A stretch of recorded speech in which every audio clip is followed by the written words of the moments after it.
இங்க பாத்துட்டு இருக்க ஒரு இளவரசியோட மூக்கு மிக பெருசா வளர ஆரம்பிக்குது. இத பாக்குமே இவங்களும் பயங்கர ஷாக் ஆயிடுறாங்க. முதல்ல அந்த மூக்கு இவங்க வீட்டை மட்டும் தான் தாண்டி போய்கிட்டு இருக்கு.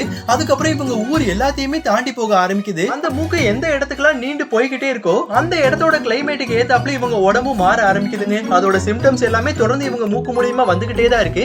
கடைசியா இந்த மூக்கு ஒரு சின்ன கிராமத்துக்குள்ள போயிருது. அப்போ ஒரு பாட்டி இந்த மூக்க பாக்குமே இது ஏதோ ஒரு பாம்பு தான் வந்துருச்சு அப்படின்னு நினைச்சு சுடுதண்ணி எடுத்துட்டு வந்து அந்த மூக்கு வெளியே ஊத்திடுறாங்க. இது படமே அந்த இளவரசியும் பயங்கரமா கத்தவும் ஆரம்பிக்கிறாங்க. அதே நேரம் இந்த மூக்கு ஒரு நதியிலையும் நீண்டு போனதுனால அங்கிருந்த குட்டி பசங்க ஏதோ ஒரு மீன் தான் கிடைச்சிருச்சுன்னு சொல்லி கல்ல வச்சு எரிய ஆரம்பிக்கிறாங்க. கடைசியா இந்த மூக்கு அவங்க ராஜ்யத்தை விட்டுட்டு பக்கத்து ராஜ்யத்துக்குள்ள போக ஆரம்பிக்குதுங்க. அப்ப அவங்க மன்னர் பக்கத்து நாட்டோட ராஜா கிட்ட தன்னோட பொண்ணுக்கு நடந்த விஷயம் எல்லாத்தையுமே சொல்லிடுறாரு. இதை கேட்கவுமே அந்த ராஜாவும் பக்கத்து நாட்டோட இளவரசி நம்ம ஊருக்கு வராங்க அப்படின்னு சொல்லி அந்த மூக்கையே இவங்க இளவரசியா வெல்கம் பண்ணவும் ஆரம்பிக்கிறாங்க.